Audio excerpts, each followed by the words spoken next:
everyone, welcome to Coast Vineyard Church Online. It's great to have you with us, whether you're watching Sunday morning or some other time. It's just so good to have you tuning in. If you are watching for the very first time, a special welcome to you. To introduce myself, my name is Matt Lilly, I'm the lead pastor here at Coast Vineyard Church, and we're just doing a bit of filming in my little office that I've got down at the bottom of my garden in my house. So it's pretty small, it's only like 2.5 by about 3.5 meters. It's a place where I get away and get some work done. So that's what we're doing, in case you're wondering where you are, what's going on.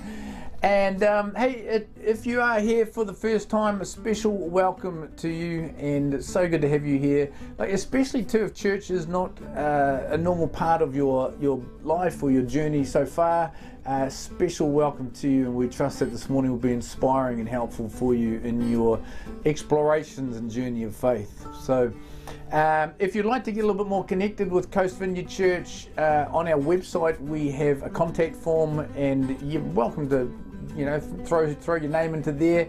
It just means that we can send you out an email from time to time, just letting you know what's happening.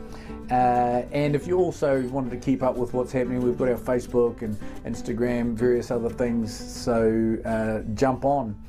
And good to be looking at those things, because each week's a little bit different, isn't it? Just with the level changes, we're not sure what's going to be happening this week coming, but church life changes as levels change, so keep an eye on what's happening. We're hoping that things will open up for us and we'll be able to connect a bit more rather than just online. All right, so one thing I would like you to ponder, maybe that you would be willing to open up your home to have a few folks over and hang out on a Sunday morning, watch church together, or sometime through the week when we get down to level 2 and groups can open up again. I know that connecting is just so important, and we won't be able to meet as big church for a few weeks yet, will be my guess. And but in the meantime, we can still be hanging out with people when we're in level 2, and that'll be good to do. So consider opening up your home for that. Let us know if you'd like to do that. Hey, I'm just going to jump now to a interview that we recorded. Not really an interview, it's like just a phone call that we did, a Zoom call with Rachel Haythornthwaite, our children's pastor, our Coast Kids pastor. She finished, her last Friday was just this week. It's been a very cool 2 years we've had with her as our Coast Kids pastor. So we thought we'd have a chat, so we'll just hand over to that now.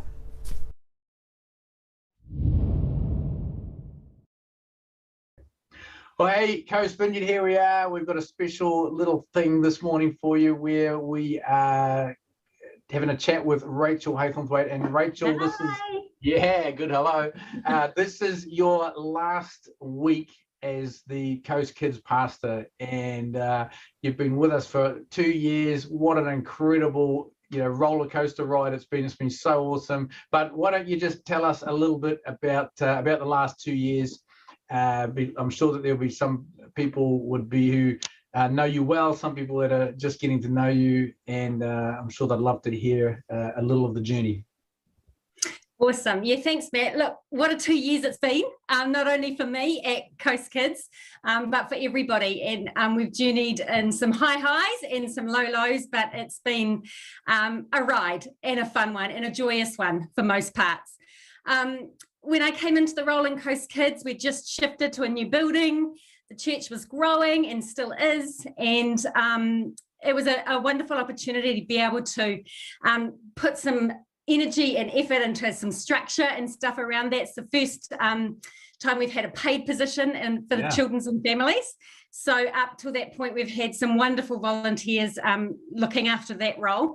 But by having it as a staff position meant that we were able to put energy and time into really building some structure. So we started off with a couple of rooms, I think a preschool room and a primary room, and now we've got 6 rooms. So we've managed to split all those kids and get a bit more focused for some of the things that we've been able to do with the age groups. It's been really cool being able to do that, because then we find that our leaders get to be able to connect a little bit easier with a smaller age group, and that has helped just relating to them in terms of their faith and the age level and growth level that they're at. We've also been able to instill the sanctuary, which is a room for parents.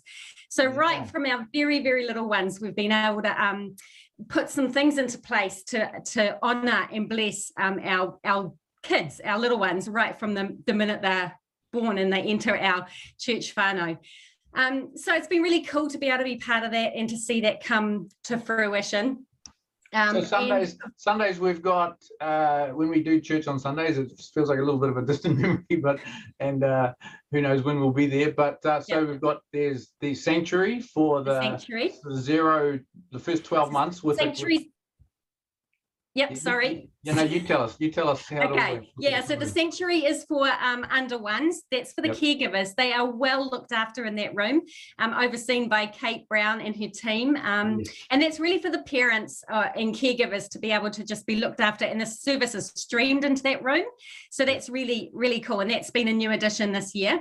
Yep. After that, we have our creche for under threes, and then our preschool room for 3 and 4 year olds, and then we have 3 primary rooms: year 1 and 2, which is our 5 and 6 year olds, year 3 and 4, which is our 7 and 8 year olds, and year 5 and 6, which is our 9 and 10 year olds. And then they head off to Coasties after that.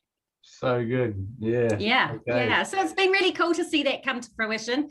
And along with that, of course, means that we've grown our volunteer team to be able to help meet the needs of that. So we have over 60 on the roster.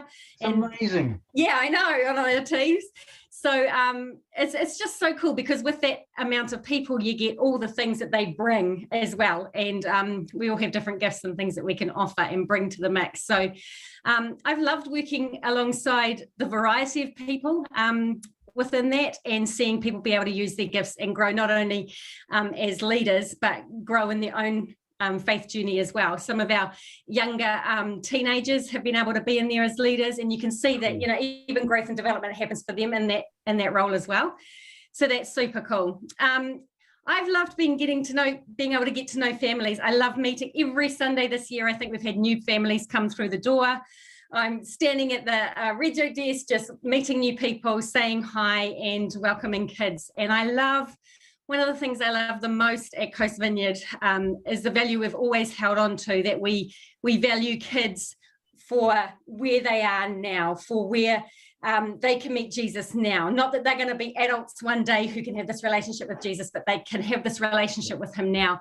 And we've always had that view of children, which straight away esteems them and values them as integral part of who we are at Coast. And so we've always done that. We love to have them in worship so that we can teach them how to worship. We've loved to have them as a part of all the events that we do. It's not just they're not just sort of off to the side. So I love that we get to do that. And I love that we can honour the fact that the Holy Spirit wants to work through them now as kids, and not just train them for some future date or day. So we get to see the joy of that in our Coast Kids rooms. We've had kids praying for each other. We've had kids being prayed for. We've had kids learning how to pray. I just heard this week from one dad who said they were talking to their kids about praying, and they're like, "You can put your hand on me just like this." And the kid said to them, "Yeah, just like a drain pipe, Dad, where you put your hand there and one hand up to God, and God uses you like a drain pipe." And that's cool to hear that those sorts of things are going home from Coast Kids, and our kids are learning and growing naturally in their faith. I think that's another thing I've loved, is the authenticity that we hold at Coast and how that flows off to our kids as well. We really endeavour to try and meet them where they're at. If they're having a stink day or a bad day, or they don't understand something about God, that's okay. We can journey together in that as well. And I think that's really important, that sort of sense of an authentic and dynamic faith that they can actually journey through all seasons of life with.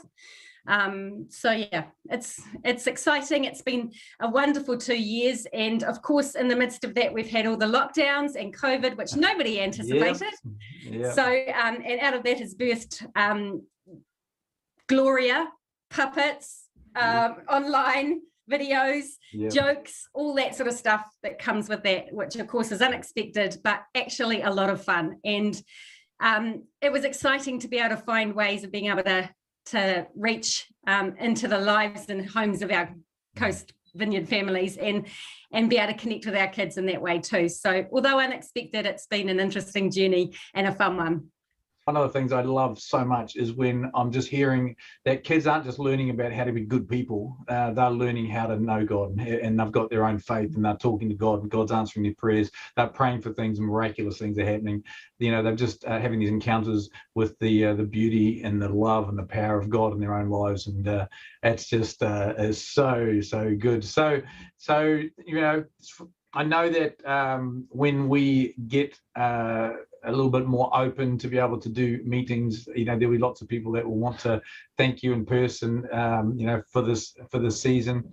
We're as a church so grateful that you said yes to these 2 years, and for all that you've sown into our kids. You've got incredible gifts, incredible heart, and it's been a very, very cool thing. I'm so grateful to be able to hand over whatever we've built in these last few years as a team to such a wonderful person. Robin Alexander is going to be taking up the role, as most people will probably know by now. And I am incredibly grateful to be able to pass all of that on to Robin. And along with person who's going to be assisting her as Coast Kids Administrator, and our primary overseer will be Emma Prestige. And although I've heard it said differently, Matt. So, could be. We'll have to practice that one. So I'm really, really excited and overjoyed actually to be handing all of the things that we've worked on over to Robin and Emma and the rest of the team. Robin she has the same heart. We've worked together for the last year. She's just got a heart for over and above everything else for seeing the kids. And I think that's been my greatest joy, is that above the programs and above the fun, although they're really important, it's the kids, it's the people, it's the individual child on their journey of faith and on their journey of life, to be able to connect with them. And I know without a shadow of a doubt that Robin has that real heart to connect with kids personally. So I'm very excited, not only for the gifts that she has, she's so creative and loving and kind and very efficient. Not only those things, but the fact that she will be an amazing leader and be able to gather team around her also. So she's we've got a fantastic team all there already, and she'll just have no issues slotting into leadership, and I know that the team will get around her and support her really well. All right, well, thanks so much. God bless you in the next season, and well, I'm sure that there'll be lots of people that will want to wish you all the best for what's ahead, and to thank you for the season that's gone. Awesome. Thanks, Matt. It's been a joy and a privilege to have journeyed alongside everyone at Coast Vineyard and the Coast Kids. Awesome. Thanks. Cool. See ya. See ya.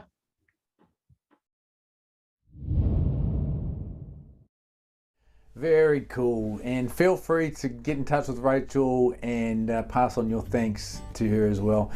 Hey, another thing that I wanted to talk to you about is that we have an opportunity for interns to come and be part of the life at Coast Vineyard Church for either 6 or 12 months, and we're just looking at opening that up for next year. And we've had a number of interns come through, just an opportunity just to get really involved with the life of the church, to learn, to grow, to rub shoulders with people that can really plant cool things into their lives. And it's an opportunity that everyone that's gone through our internship program has just said that was a good year. So what I thought we would throw to now is a conversation that my wife Jacinda had with Zach Missen, one of our first interns from about 4-5 years ago, and they're going to have a wee chat and find out a little bit more about what it is to be an intern. Okay, Zach, so great to have you with us. You're talking to me all the way from Cirencester in the UK. Did I say that right? Yeah, Cirencester. It's one of those names that's like, is this how we say this? English language, eh? Yeah, it's a good thing. Hey, listen, thanks so much for giving us some of your time. I know you're super busy right now, but we just wanted to talk a little bit about the internship, because you did our internship with us a few years ago now. End of 2016 you came out, but you were sort of 2017 was your year, and then you just didn't want to leave, so you stayed a little longer. And now you've just finished study at university. What were you studying? So I did international business management with food and agribusiness. And is it Cirencester University? Is that the name? It's called the Royal Agricultural University, but based in Cirencester. Woohoo! Sounds good. And tomorrow's graduation. Yay! It is very exciting. It's so exciting. Well done, you. Hey, well, listen, cast your mind back a few years to your time with us. Why did you decide to come out all the way to the other side of the world to do an internship at Coast Vineyard? Like, what made you say yes? Yeah, so it's a pretty crazy thing, really. I've kind of always had this incredible sense that New Zealand was a place that I wanted to go to. And it actually happened that you came over to visit, and we got talking about it. I hadn't really been in a church family for a while, so when you mentioned it, I kind of jumped at the opportunity, and it really felt like it was a real God conversation.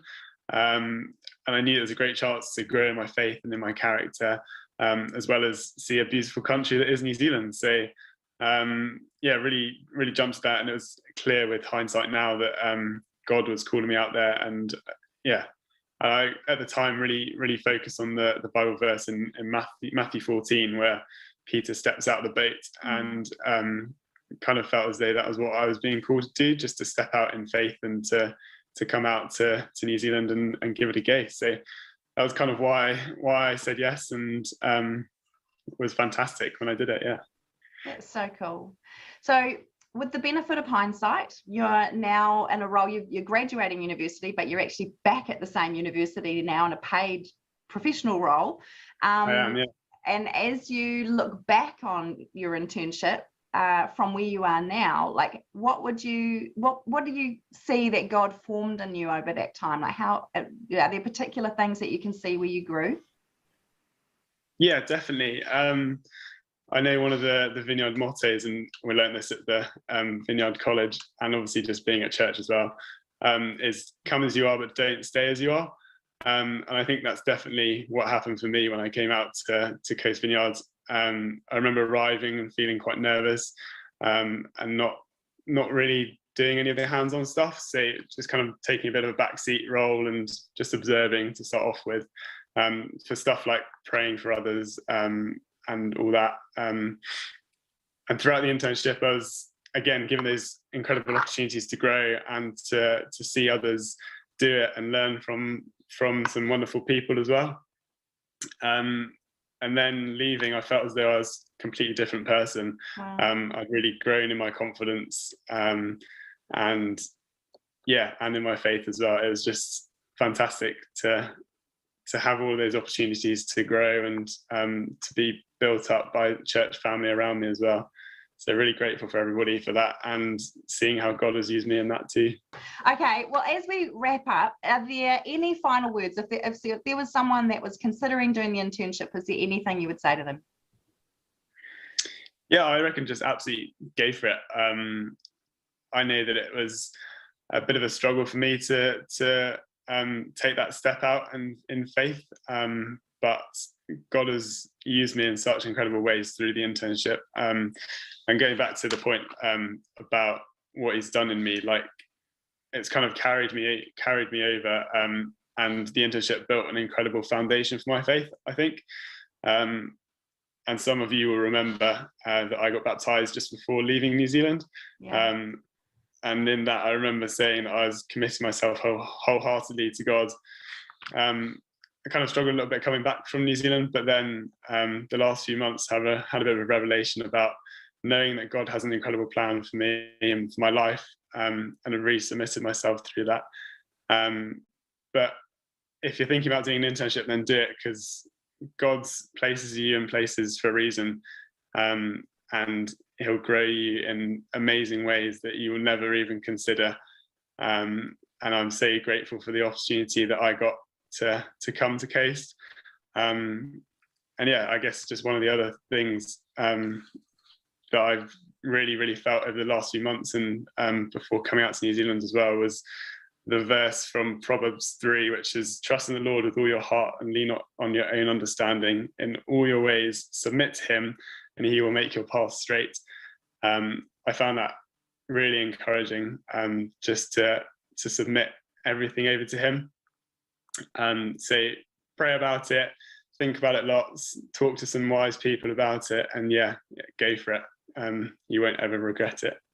That's so cool. So cool. Thanks, Zach. So nice getting to talk to you, and huge congratulations for tomorrow, and celebrate well as you graduate. It'll be very, very cool. Thank you very much. So good to see you, and thanks everybody. Thanks so much, Zach and Jacinda. Now everyone knows that internships are just awesome. Check it out for next year. And those of you that know Zach, he just graduated just this last week. So Zach, we're proud of you, and we pray God's very best for you for whatever's ahead. We're going to hand over to Thomas and Caitlin now. They're going to lead us in a couple of songs of worship. Such an opportunity for us if we can just still our hearts and our heads now and bring our attention and our affections to God in worship. And when we worship, we invite his presence. When we worship, it's just an opportunity to be grateful for the good things he's given us in our life. And when we come to God in this way, he meets us. Then there's things that change in us. It's such an opportunity, such a gift. So I'd encourage you, if you can, just to still your heart now and bring your affection to God. I know it may be hard, you may have kids climbing all over you, but if not now, then maybe sometime through the day, through the week, just to stop and to worship. So let's worship now.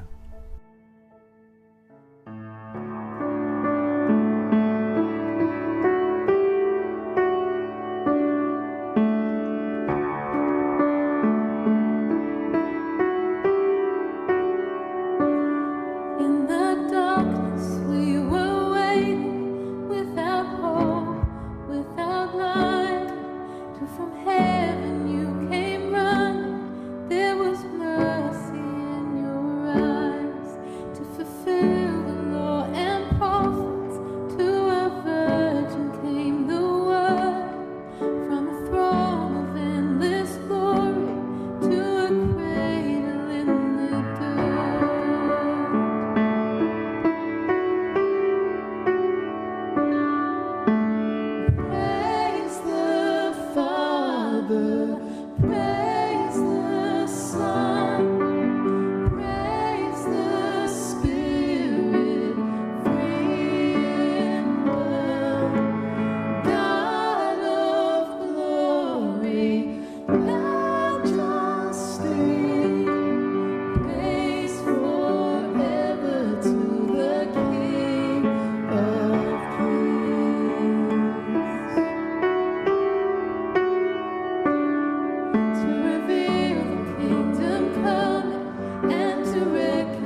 Grander earth has quaked before, moved by the sound of his voice. Seas that are shaken and stirred can be calmed and broken for my regard. And through it all, my eyes are on you. Through it all, it is well. And through it all, my eyes are on you, and it is well with me.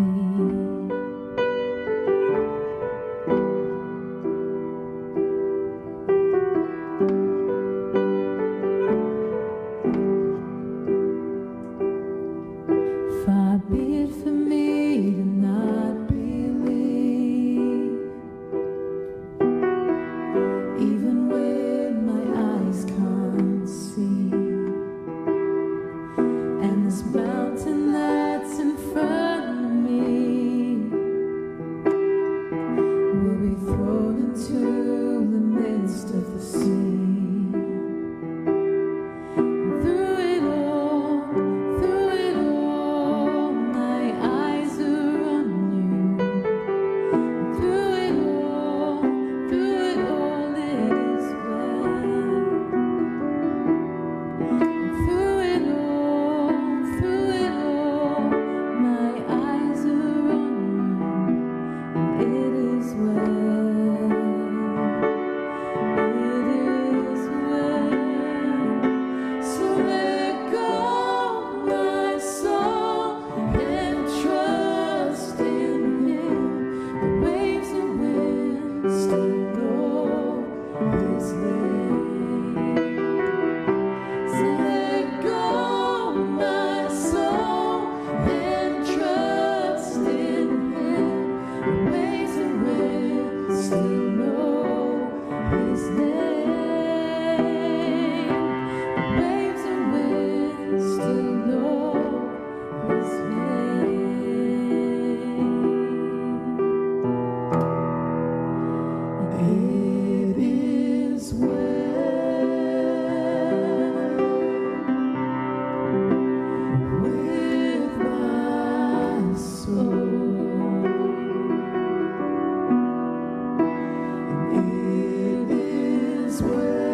That was just so good. Thank you, Thomas and Caitlin. You guys are such a gift to us at Coast Vineyard Church. It's just so good to worship, so good to open our hearts to God. Why don't we just pray together in this moment? God, we thank you for your spirit of peace. We thank you that when we fix our eyes on you, that there is something about your spirit of peace that comes and allows us to sing that it is well with our soul. We thank you that when we bring our prayers and our requests and our thanksgiving and our love to you, a peace comes that is beyond understanding, and we just invite that into our hearts now. God, as we have worshipped, as we bring ourselves to you in this moment, come with your spirit of peace. Bring peace to our hearts, peace to our minds. In Jesus' name, amen. All right, let me give you a little bit more information about a few things. Our compassion offering, that, can I just say thank you so much to all of you that are contributing in this season. We are able to just help people that have find themselves in challenging times. There's a family just this last week that we're coming alongside and supporting. The mother of this family passed away of cancer just in the last couple of weeks. Dad's there with the 3 kids trying to figure out life going forward. Tough situation, really struggling. We're able to come alongside. Just one of many stories that we'll hear. So thank you for what you do and what you sow. And if you'd like to know more about how to do that, you can go onto the website and there's info there about giving both to for our compassion ministries as well as to the ministries and the work of the church. So check that out. All right, things happening in the life of the church, still a little bit light on activity just because of the COVID restrictions. We are hoping for a level 2 change this week, which may let us open up groups depending on what sort of level 2 it is, whether they give us the ability to meet in groups that will, of enough numbers, that means we can meet as groups. So we're hoping for that. We're also hoping for no COVID as well, so it's a bit of a juggle, isn't it, with everything in this time. So but we'll let you know. Keep an eye on the website and for all the different events, everything that's coming and going, so that's a good way to do that. Facebook page as well. And just want to talk again about internships. Let me read this to you. This is from our website about internships, what it is. I'll read this out. It's a year of adventure, challenge, fun and growth. As a follower of Jesus, you will experience firsthand the creative and community activities of Coast Vineyard Church. You will learn theology. You will get together with other interns to learn about leadership, ministry and life. You will gain experience in many ministries while specializing in an area of your choice. You will be mentored in personal character and spiritual formation. You'll grow in your relationship with Jesus and risk-taking and understanding the heart of the kingdom of God. Now that sounds like a good way to spend next year, and like, doesn't matter what age you are, if you think like, actually that sounds like me, then let's have a chat and talk some more about that. So and see where that leads. All right, I'm just going to introduce the conversation now that my wife Jacinda had with Bev Monahan. She's a very experienced psychologist and expert in mental health. With Mental Health Week, we thought this would be so good. Bev's part of Coast Vineyard Church, so let's have a listen to that. I'm sure this will be helpful for us in this season. Well, Bev, thank you so much for joining us this morning. Just by way of introduction, just tell us a little bit about what it is that you do. So I'm a psychologist and I work currently for a primary care health organisation, and I'm the service manager there, and I do some private work as well. Very cool. And it is in your capacity as a psychologist that we wanted to talk to you today, because obviously this week is Mental Health Awareness Week. We're just drawing to the end of that now, and we're really conscious of the fact that during this season of lockdown again, that that this is something that we want to be especially aware of and equipped in to do this well, aren't we? What are some of the things that you're hearing or noticing in people as you're talking to people? Like, help us to understand what's happening for a lot of us in terms of our mental health in this season. Yeah, And we all know that this has been a really difficult 18 months, probably unprecedented for many of us in the way that it's kind of rolled out. We all went into 2020 with the ideas of what the year would look like and how things would play out, and bang, everything changed on us overnight. And one of the things that we as people like is to have the sense of certainty and a control. So I wake up in the morning and I kind of go, this is what I'm going to do today, and this is how it's going to end up. And then I'll come home and have this for dinner, and I'll go to bed, and that'll be my day. And that certainty control got taken away really quickly. And that's happened on a number of occasions in the last 18 months. You know, obviously the most recent one about 6 weeks ago. And that was really fast. You know, I remember I was sitting in a GP surgery doing some recruitment for a position for that GP surgery, and saw the text come up and go, oh no. Yeah. And immediately knew what was happening. And so, bang, 1 minute we're heading on a straight, we've not had any cases, bang, we're moving. And so when that happens, we end up with this feeling of anxiety.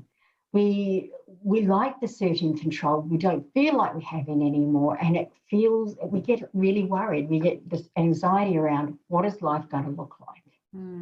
And I guess what I want to talk to you about today is maybe some of the ways that we can deal with some of that uncertainty and control.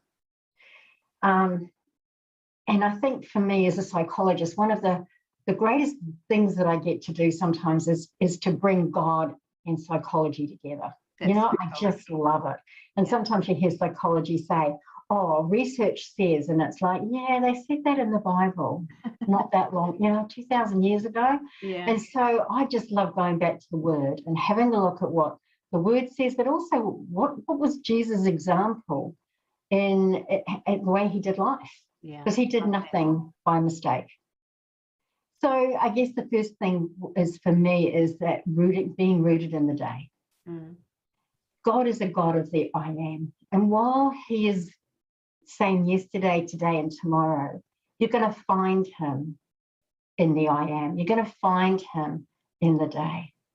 If you're kind of worrying about the future and you're ruminating on the past, you lose that sense of God in that moment. So the first thing, is I want to say, God is the God of the I am. Find him in your moment. Look for him in every moment and you will see him. So it's learning how to be present just with the day that we're in, isn't it? Yeah. So, learning to be present in the day that you've got, in the moment that you've got. And it may not be what you want. It may not be what you planned. It may not be how you want it to be, but it's the one you've got. And so you have some choices about how do I do that moment. The other thing is to think about how do I look after myself, and thinking about being Mental Health Awareness Week. Yeah. So much of this about well-being is about caring for oneself. And I guess it's something that the church at times has not spoken about, I think, not that well. And absolutely, we want to be there for each other. We want to be there for those around us. And that is incredibly biblical. You know what? Jesus actually practiced the best self-care of anyone I have ever come across. Yeah. He used to go off to the mountain to be still before God. He walked away from need to go somewhere else when he saw the Father say, go here. Yeah. And I don't think it was because he got tired. I think it was because he wanted to show us that this is what we needed. This is how we needed to do life. We needed to look after ourselves, and we cannot give out of our empty. We can only give out of our plenty. So when we're able to give out of that plenty, we have capacity to continue to be there for each other, but not in the end fall over ourselves. So it's the balance. Well, it's not even a balance, is it? Because it depends on the day, but just the need for the input as well as the output. Yeah. And if you think about Jesus having the best self-care of anyone I've ever known, he was completely sacrificial at the same time. So you talk about balance, and actually that is the perfect balance, is that sacrificial self-care. And they're not one or the other. They're actually, it's both. It's both, yeah. They're both absolutely necessary. It's so good. Yeah, so that withdrawal, that rest, that's finding what's replenishing, so that then you still actually have got something to be able to give away. Yeah, right. Yeah. And knowing how to reach out to someone when you need help, but also how to pick up the phone and just connect with someone you might not have talked to for a while. We all think everybody else is like the social media face, isn't it? Everybody else has got the perfect life. Right. In actual fact, not the case. Yeah, so true. One of the things you mentioned when we were talking earlier, that's really helpful for us as a way to kind of get through this in good shape, is that whole practice of gratitude. Are you able to unpack that a little? Yeah. So the whole thing of gratitude is, I mean, there's massive amount of research, again, that's all brand new psychology stuff. Yeah. And yet, it says in the word, be glad in all things. And, there is so much in the word about being grateful, about gratitude, about, where do you put your attention? And gratitude is the one thing that will shift the mind. And I just got this thing written here, and it says, what consumes your mind controls your life. Practice gratitude. Wow. Because when we get to focus on those things that are things that we can choose to put investment and energy into, we can focus on, it changes the perspective of everything. So we can choose to focus on the things that we can't do, the things that we are losing, the things that aren't happening, and it will impact on it'll impact on our mood, it will impact on the way we can do the day. Yeah. Whereas if we look for those really, really small things, and they don't have to be massive, it's amazing how the shift happens. And I guess I read a book a number of years ago, I think all the vineyard churches went through it, in fact, and it talked about the whole thing of gratitude. Yeah. And one of the things was the challenge us to write down 5 things a day that you could be grateful for. And for me, that was life-changing, because number one, it was waking up and looking. The very first thing I did in the morning was wake up and look. What can I be grateful for? And the second thing was to write it down. So if I had a bad day, then it was okay, because I could go back to my gratitude journal and I could see all of those things that were as true today as they were yesterday, and they will be tomorrow. Yeah. In the middle of the day, I can go, yes, those things are still true. Yeah, I love the simplicity of these things that you're suggesting. It's that whole be present in the day, because this is actually this is the place to meet God. It's being aware of self-care, taking our example from Jesus, practicing gratitude. I love the way you frame that up when we were talking about that earlier, about developing another story. That whole, what do we fix our minds on, and where does that take us? But they're simple things, and I think even for myself, in the context of where we are at the moment, kind of has to be simple for it to feel doable. And that's the thing, if we try and look for the big stuff, we might fall down. But when we start looking for the basics, for most of us, we can find some. And it's not about us being cliche, it's actually about us digging deep into those things that are real, that we sometimes lose sight of. Yeah, that's so great. So as we kind of wrap up, are there any kind of final thoughts that you would give us, just in terms of how, navigating the season we're in? We've got more change coming. We don't get to go back to the normal pre-COVID. We've got to find a new normal. Any other thoughts for us as we navigate all of that? I guess the thing with change comes loss. But when we can find a place of acceptance, that acceptance is what it is. And I find that very twee unless it has some more stuff added to it. Mm-hmm. And the added to it for me is, first of all, I have to go, it is what it is. And then I acknowledge the cost of that. I acknowledge the loss of that. I acknowledge how that feels for me. And I don't just pretend. It's not like, let's put on the Pollyanna, be glad game. Yeah. It's about going, this really sucks. It really sucks. And then going, and now what can I do today that's going to make this day the best it can be for me and those around me? What choices do I have that I can choose that are going to make change? That's great. That's really helpful. Thank you so much, Bev. Thanks for giving us your time and your expertise. And we may well, revisit you in the future, just as we continue to figure this whole thing out. But that's brilliant. Thank you so much. Have a great day. Okay, thanks Jacinda and Bev, smart people helping us to be smarter in this season. All right, hey, we're just going to have a scripture reading from the Brown family, Andrew and Kate and Jonah and Eden and Grace, beautiful family, and they're just going to read the scriptures. Psalm 16. Keep me safe, O God, for in you I take refuge.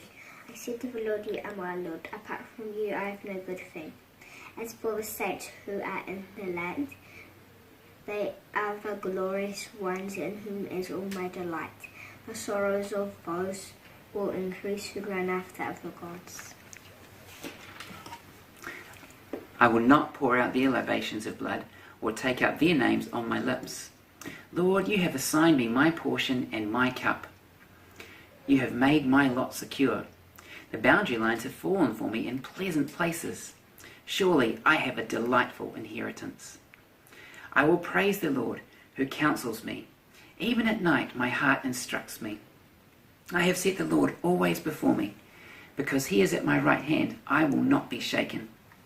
Therefore my heart is glad, and my tongue rejoices. My body also will rest secure. Because you will not abandon me to the grave, nor will you let your Holy One see decay. You have made known to me the path of life, and you fill me with joy in your presence, with eternal pleasures at your right hand. Well, hey everybody, yep, it's me again. I'm back, changed my hoodie, changed my location. Just wanted to spend some time having a little pastoral chat this morning. It's our 7th Sunday since lockdown began, 7. And as well, this last week has been Mental Health Awareness Week. And from plenty of places, people have been encouraging us, check in with your mental health. Are you doing okay? And for those of us in lockdown and in Auckland, we are under more strain than usual, and far more vulnerable to having our mental health suffer. I know that for me this week wasn't that great, been a bit more challenging than others. Couple of things over the week, and one day in particular was just odd. I just felt really down, and the day before I felt okay, the day after I felt okay, just that one particular day.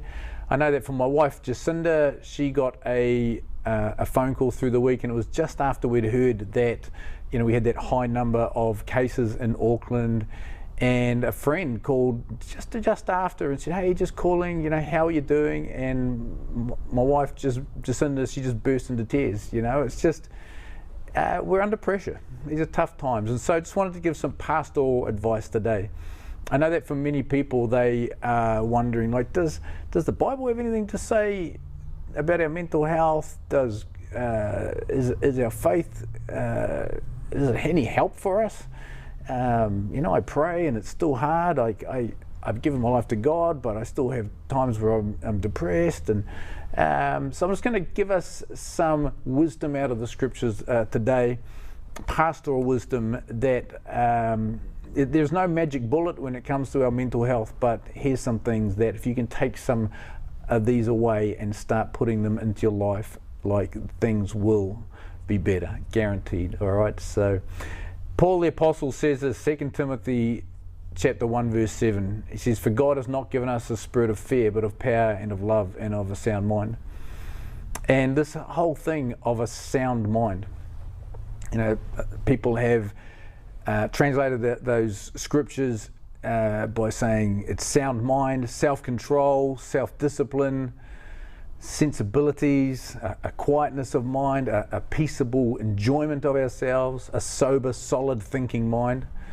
And when you read that verse, a lot of people think of that first part, it's like, yeah, we haven't got a spirit of fear, yeah, let's kick that fear out. But this whole thing of a sound mind, he's given us a spirit of a sound mind, is just so important. I mean, we needed a sound mind even before COVID. There were stats out like 1 in 7 people in New Zealand will experience clinical depression in their lifetimes. That's a medical diagnosis saying that your mental health is in trouble, and many more of us will experience times when we just know that our headspace isn't what it needs to be. We need a sound mind. Obviously add COVID to this whole thing, and many of us we're feeling mentally fragile. It may be you're experiencing things just like lethargy, or finding it hard to focus, or maybe feelings of alienation, isolation, loneliness, anxiety. There's a recent survey that I heard of in the States where it said that 42% of people are saying that anxiety is affecting their key relationships in their life. Is saying that 35% were saying that loneliness is affecting their relationships. Depression and addictions growing. We need a spirit of a sound mind. And I know that for many of us, we know that everything's not right. Whether it's anxiety, depression, loneliness, stress, grief, maybe toxic thoughts, maybe just feeling unclean in our mind. There was a book that was written a couple of years ago by a lady called Amy Monahan, and the name of the book is 13 Things That Mentally Strong People Don't Do. And it's 13 things that mentally strong people don't do. So that's these things. If they looked at people that they decided were mentally strong, and they realized, they just don't do these things. They were things like, don't waste time feeling sorry for yourself, and don't resent other people's success. Don't worry about pleasing everyone. Well, it's interesting. That book's 2 years old now. The Bible has a lot to say about what mentally healthy people don't do, and was saying it a long time before Amy's book. Let's read again what Paul the Apostle says, Ephesians 4. Again, it's all about our thinking. You often think that the Bible is teaching us all about what we should do, how we should behave, but there's so much to say about our minds and our thinking. Listen to this, Ephesians 4:17. "So I tell you this, and insist on it in the Lord." That's interesting, insist on it in the Lord. "That you must no longer live as the Gentiles do, in the futility of their thinking. They are darkened in their understanding and separated from the life of God because of the ignorance that is in them due to the hardening of their hearts. Having lost all sensitivity, they have given themselves over to a sensuality so as to indulge in every kind of impurity, and they are full of greed. That, however, is not the way of life you learned when you heard about Christ and were taught in him in accordance with the truth that is in Jesus. You were taught, with regard to your former way of life, to put off your old self, which is being corrupted by its deceitful desires, to be made new in the attitude of your minds, and to put on the new self, created to be like God in true righteousness and holiness." What grows in our thoughts grows in our lives. How's this one for you? Our meditation determines our destination. Yeah, I know, I'm getting all Pentecostal on you. Hey, look, so we're so grateful for the studies that are being done, scientific studies that are helping us understand our brains. Everything's saying that when we think something, a neural pathway gets connected, in our brains, and it just makes it easier next time to think about that same thing, and that's how habits are formed. And so that's why our thoughts are so key to who we are in our lives, and what our brain is becoming and where it's going. The Bible just has so much to say about our minds. Again, Romans chapter 8 verse 5. "Those who live according to the flesh," and I'll tell you what flesh means in a minute, "have their minds set on what the flesh desires. But those who live in accordance with the Spirit have their minds set on what the Spirit desires. Now, when he's talking about flesh here, he's not talking about, skin and muscle and stuff. It means the old way of thinking and living before we chose life in Christ. And then it goes on after that to say the mind governed by the flesh is death, but the mind governed by the Spirit is life and peace. The mind. Going back to Ephesians chapter 4, Paul says, I'm insisting on this. Did you see that? I'm insisting on this. He doesn't say that too often in his letters. Be made new in the attitude of your minds. I'm insisting on this. This is what you've been taught. Be made new in the attitude of your minds. In Colossians 3, he says this, set your minds on the things above, not on earthly things. He is committed and to having everybody work on what you're thinking about, because he knows that what you think about affects who you are and where you go in life. He's saying set your mind on the things of God. It leads to life. So here's some of the things we shouldn't be fixing our minds on. Your problems. Don't. Here's some more things. Other people's problems. Don't set your mind on those things. Don't set your mind on people who disagree with you. Don't set your mind on your past mistakes. Don't set your mind on how people treat you badly. Don't set your mind on the things that you've lost over this tricky time with lockdowns and everything. Don't set your mind on your grief, the things you've missed out on. Don't set your mind on the uncertainties of the future. Don't set your mind on how well other people are doing compared to you. Set your mind on the things of God. Because people says when we set our minds on those other things, he says it darkens our understanding and it separates us from the life of God due to the hardening of our hearts. So we set our minds on those things that aren't things of God, darkens our understanding, hardens our hearts. And those things are all things of the flesh and they lead us away from life. And we're not to set our mind on those things. They'll lead to a fractured mind, a squeezing of our mental health. Leads to a lack of resilience, a fragile mind, and eventually can lead to a depraved mind. That's what the Bible says. There's a path that takes us down. If we focus all the time on the things of the flesh and not on the things of God, we can lose all our sensibilities and sensitivities to God. That's what the Bible teaches us. In James chapter 1, James talks about how a double-minded person should not expect anything from God when they ask for wisdom. Double-minded, and the word there, it can be translated like two-souled, two souls. It's a mind that hasn't said, I am God's, I am yours, I'm following your ways. Paul, he says, I insist on this. Strong language. Be made new in the attitude of your mind. Put on the new self. Don't stay in the futility of your own thinking. Why so strong language? He knows that our thoughts shape our lives. He knows that wrong thinking will ruin us. So here's my encouragement to you today. Spend time thinking about what you are thinking about. Spend some time thinking about what you are thinking about. I know it's hard in this world of amusement. We've got an amusement park in our smartphone, don't we?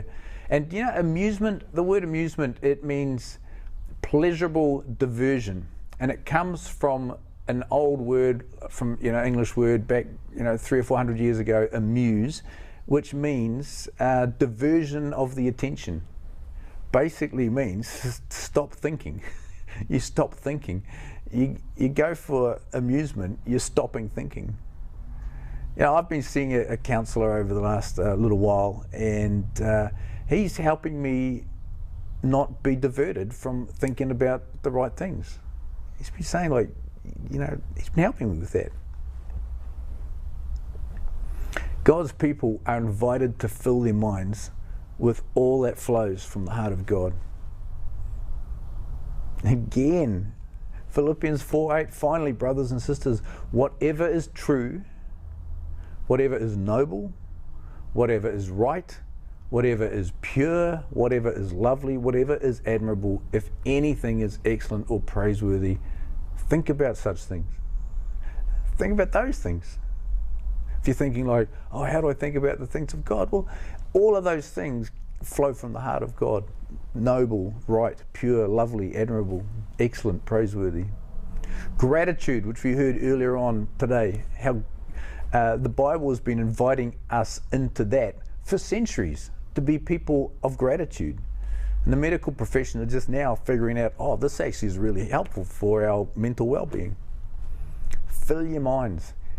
Fill your minds with the things of God. Take time just to go for a walk or to sit outside or in somewhere quiet and just ask God to speak to you. And then just as best you can, still your heart and mind and allow Him to speak His words of encouragement and strength and healing and comfort. He may speak words that will convict you of sin, and that can only be a good thing because it will prompt you to let go of things that you're doing or to start doing things that you should be that you're not. Allow God to speak words of peace into your anxiety.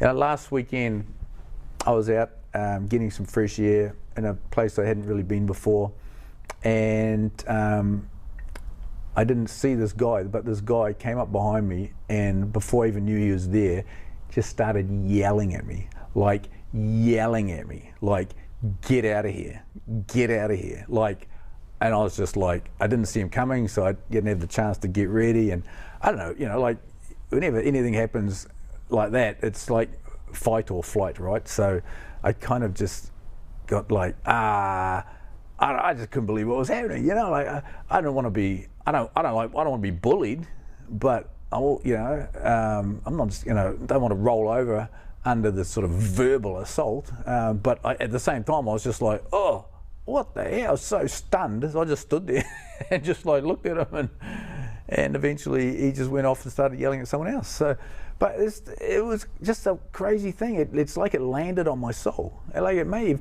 been like almost a spiritual attack. And you know, the next day I was out doing gardening. That's my space where I'm trying to get out, fresh air, do something a little bit different.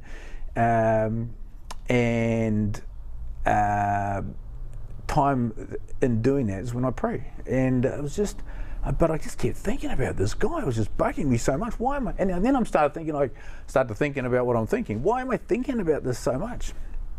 And this is what I was thinking. I was thinking, like, what if I went over to his house at night time and let all his tires down and put a note on his windscreen and said, like, stop yelling at people? I'm thinking, like, where'd that come from? Like, why am I such a mean guy?